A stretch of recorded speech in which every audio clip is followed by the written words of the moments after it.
Welcome back to the Lanterne Rouge Cycling Podcast presented by Zwift. Kind of an emergency edition, but not really. It's a weird emergency podcast.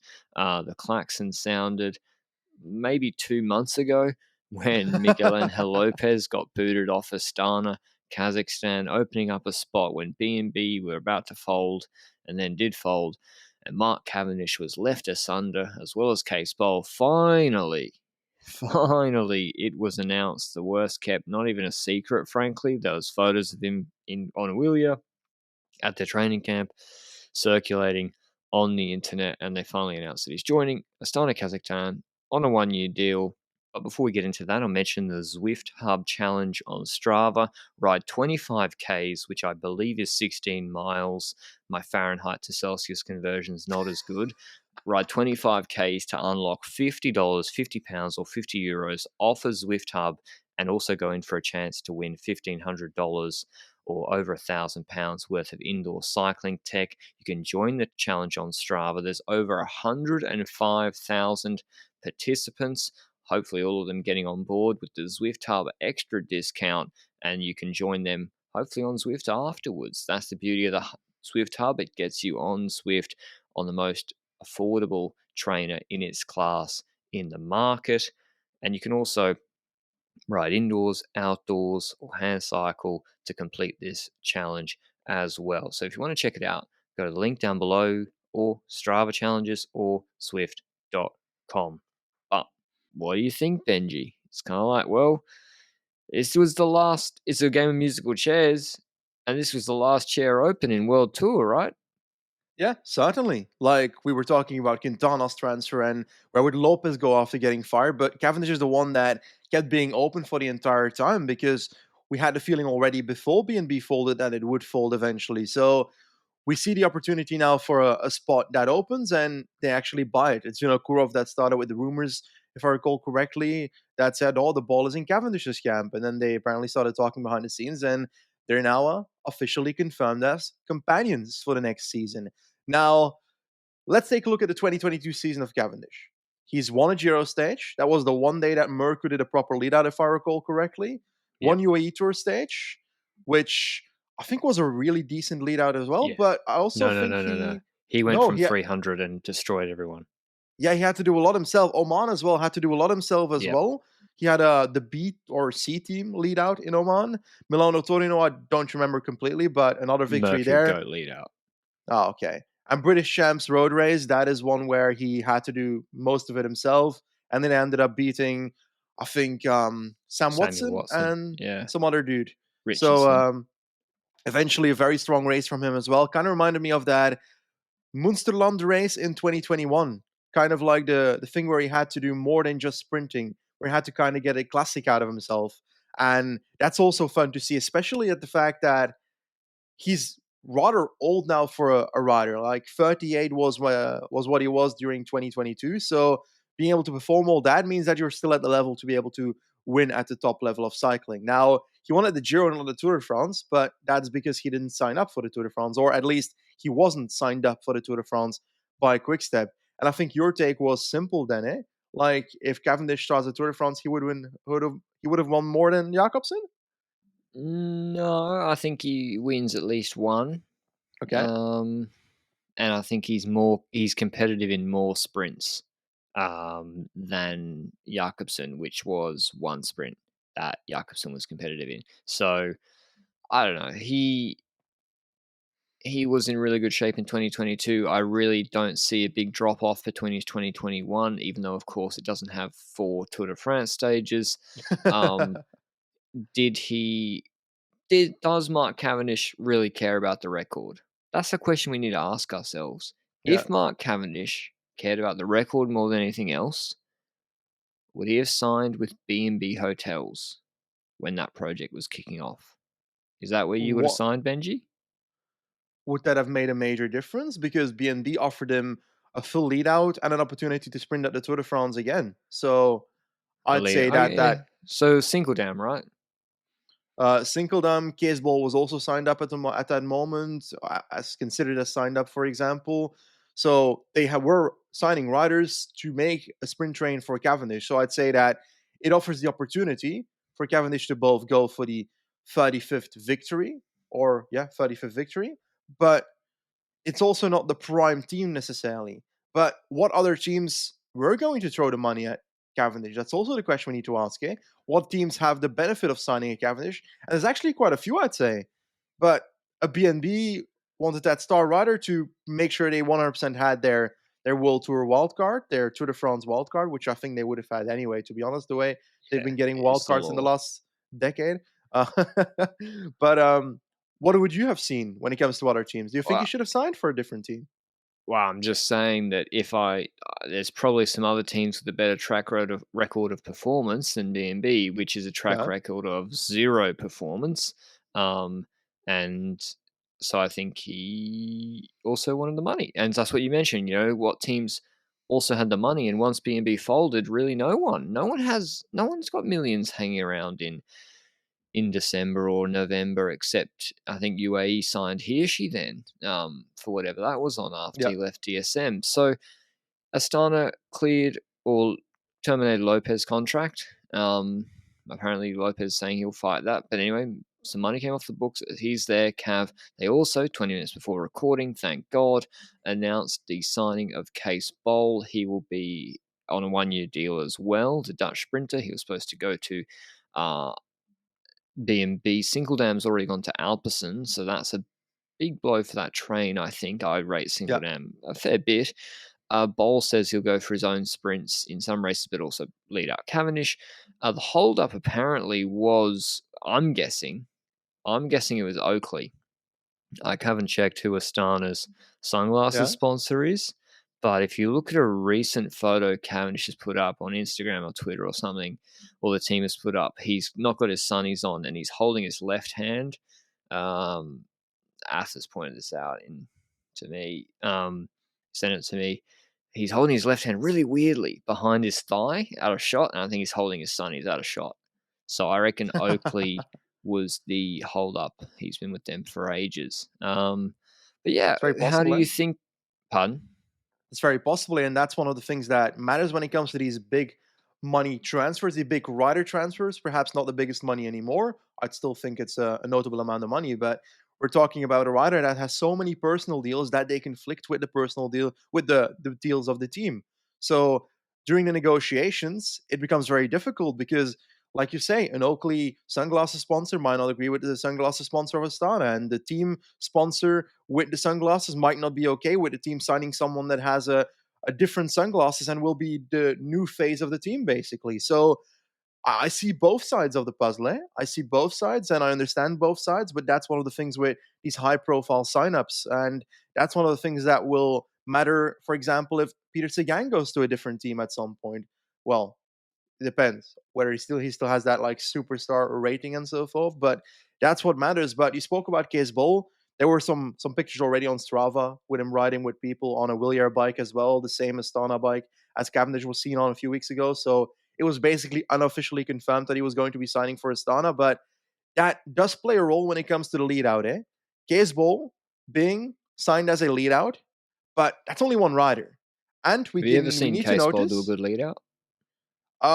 for Sam Welsford in that one victory Welsford had in 2022, Scaseball was doing a lead out there. So he's done one decent one, but does Okay. that mean he can do it at World Tour level? I don't know.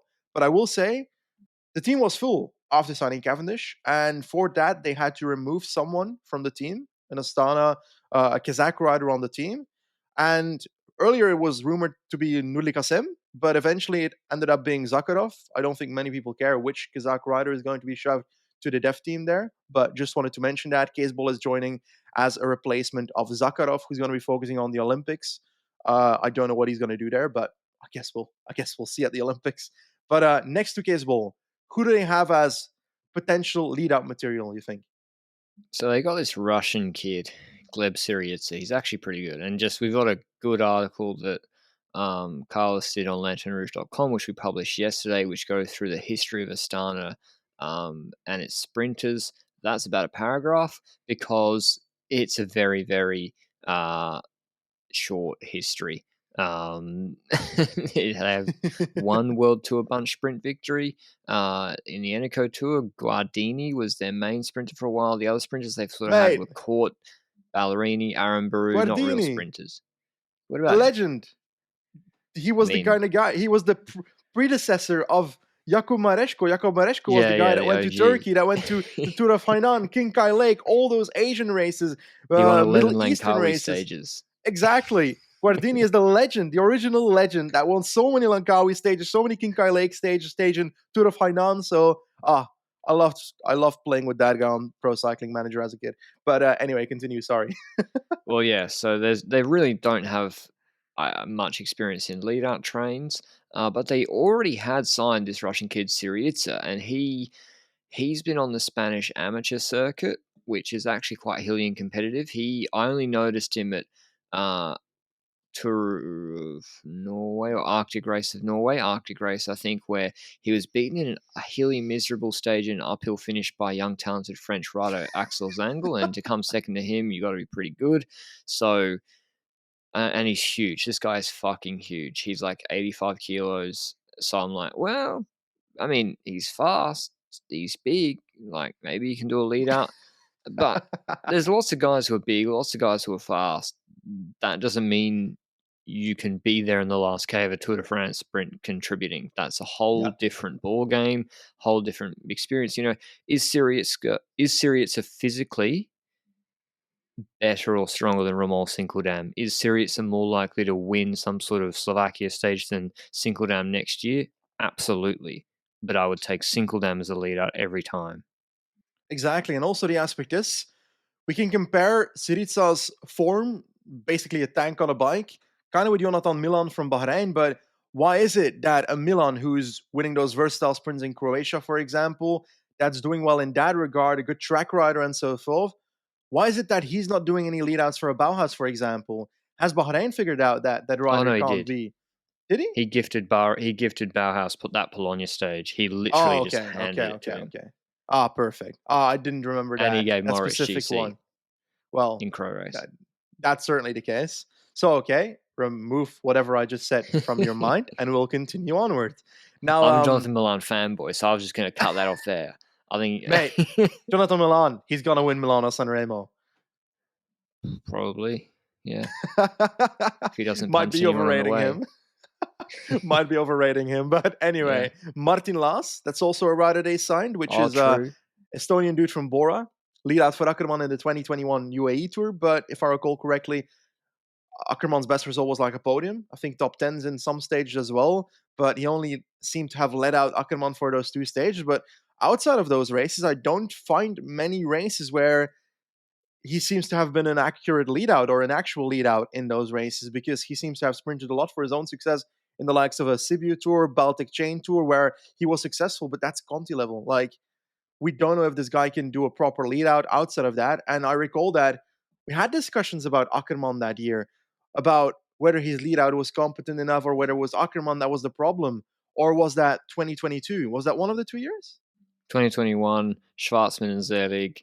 Ackermann got the blame. I don't think his level changed that much. And we've seen Schwarzman and Zelig at Lotto Sudal last year. Wasn't great, was it? Yeah. So, yeah. I mean, anyway, Carlos thinks their team will be, and I agree with most of it, Boll for the Tour de France. They could put together Boll, Syriza, Moscon as sort of a Moscon could be like a setup man. I mean, if Alaphilippe could do it, Moscon could do it. But I mean, you might not have a professional level rider in Moscon. You might have a really, really good rider. Who knows? Fedorov, Luis Leon Sanchez is back there. Lutsenko will go for GC. I really don't see Lutsenko helping in the last 3Ks. He'll be riding for his own GC, one would think, and Andre Zeitz. So, yeah, it's like they're just not going to compete with the other, because other teams are going to send. I think the big boy trains might be back, Benji, for this tour because it's so sprint heavy. That's possible, but the factor is that if so many trains show up, then it becomes very difficult to be that one train that pops out and is the best one. So it's going to be very difficult for Astana to be that one train, because it's not really the train where you shout, okay, this train's going to destroy the quick step train in 2023, for example. Now, a Fedorov, I do believe that Fedorov can be that engine, for example. When it comes to Lutsenko, He's it's actually good. difficult. Yeah, Fedorov's actually good.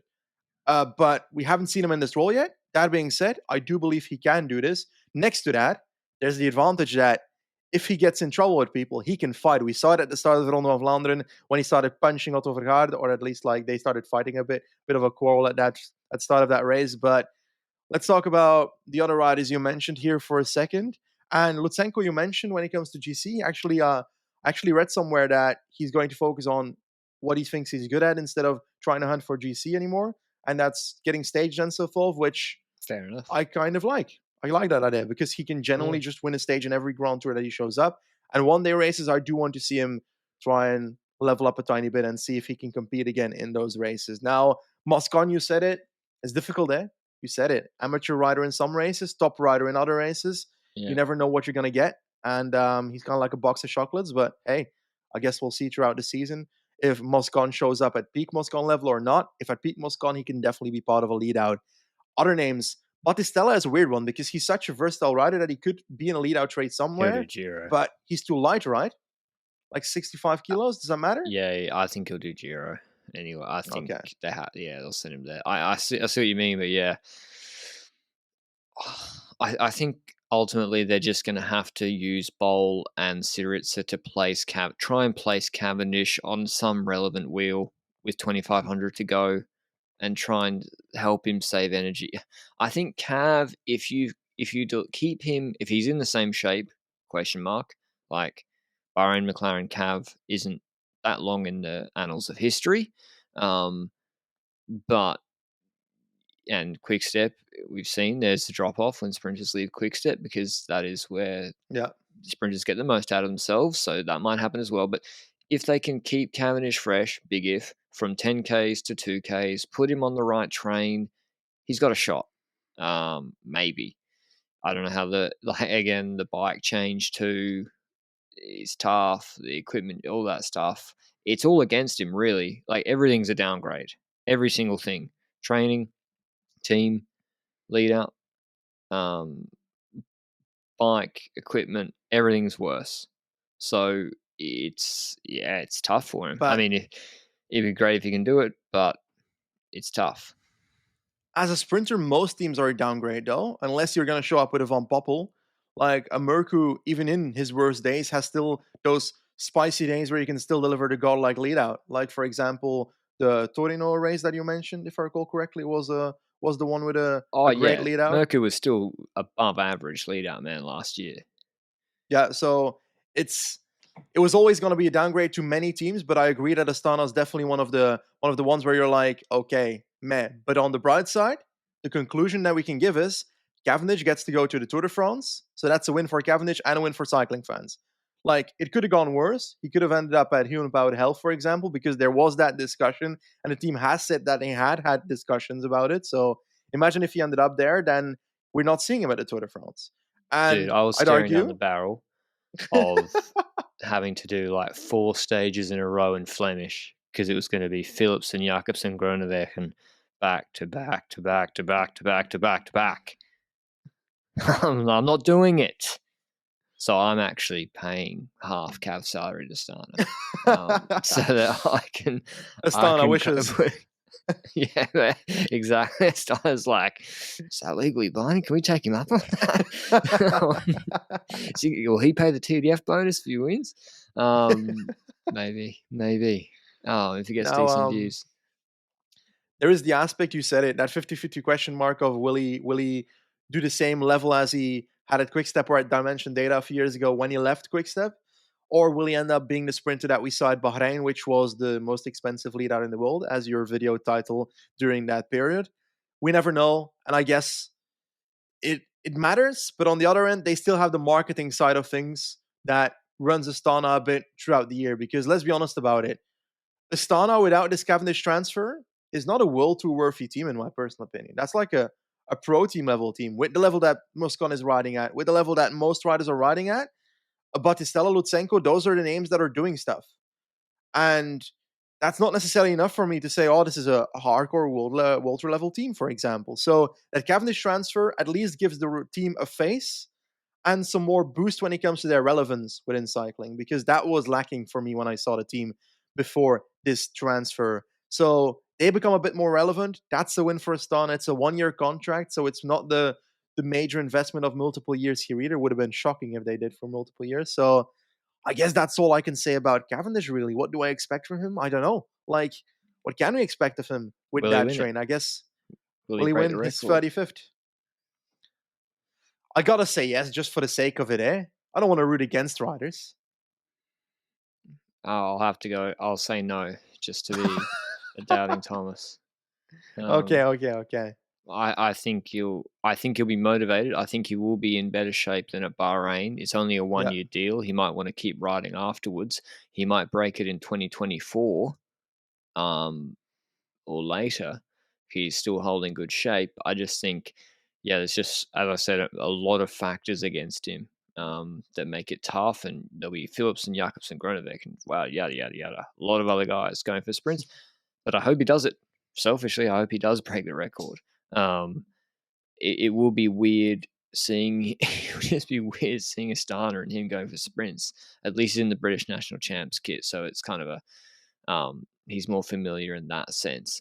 Otherwise, Miguel Angel Lopez, speaking of Astana, he's gone to Medellin, who have also asked many times if Nairo Quintana would like to join them, who has declined. Lopez did some race or something, did a big climbing effort pretty fast, so I'm keen to see him against Remco and San Juan. Imagine if he smokes Remco, that would be funny. And Quintana, is that actually confirmed that Quintana's No, joining Corotec? it's not confirmed. It's a rumor that's showing up, but it's weird because this rumor is showing up at the same time that Corratec has like confirmed their team for the season. So is the rumor, does it have any substance? We don't know, but let's think about it for a second. If Quintana joins Corratec, they're fighting for the fourth wildcard spot of the Giro with Q36.5 and Tudor Pro Cycling. I'd argue that Quintana's transfer, if you're Venye, moves them past those teams and secures them a wildcard spot for the Giro, which is probably something the team didn't expect the first year of moving from the Conti status that they were to a pro team status. But I actually kind of like the transfers that Corratec has been doing towards. Why are we doing a Corratec preview? I mean, whoever runs their Twitter account's pretty good. Yeah, It's pretty it's the funny. same guy that we spoke to on the podcast when Vini folded Oh, about the Valerio. doping affair. Yeah, Is that him? yeah, it's him that's running it now. I think he's leaving and becoming some role at RCS, if I recall correctly. But hey, so it's Right. gonna get a bit more boring, the Twitter feed of the team. Corratec. I mean, if Quintana goes to Corotec, you got to send him to the Giro. Yeah, Like, I don't know what Bardiani have done to deserve. Are Bardiani still in? Do they still exist? yeah, Green they Project. still I just exist. they changed their name. Their jersey is Okay. amazing now. The It's back to jersey is green. fly. It's the same I'm just checking jersey to see, do they win that a they race had last year? with Colbrelli winning stages back in the day for them at the Giro, if I recall Yeah, that correctly. was so. Yeah, this is the GOAT jersey. I mean, they were just as good as YOLO last year, maybe better than YOLO. So if Quintana goes, Corotec probably booked their wild card. But yeah, like what level will Quintana be at Corotec? Fuck. What level is Lopez at Medellin? Lopez will be flying, 100%. I guarantee he's gonna fucking smoke Remco on the San Juan Yeah. Mountaintop finish. Yeah. Him and Oscar Sevilla just Remco's like, what the hell? This is quicker than Norway. I'd love to see it. That's what we want. That's what we tune into those January races for. But yeah, funny, just weird. Just really weird. Only in cycling. Cavendish to Astana, Lopez to Medellin at 28 years old after, top fiving a Grand Tour easily, and Quintana maybe to Corotec, who frankly I didn't really know who they were until like maybe 3 weeks ago. So, and there we have it. That's the transfers roundup and the Astana preview. Hope you liked it. Rapid fire, and we'll be back with the stage 2 of TDU tomorrow. Till then, ciao.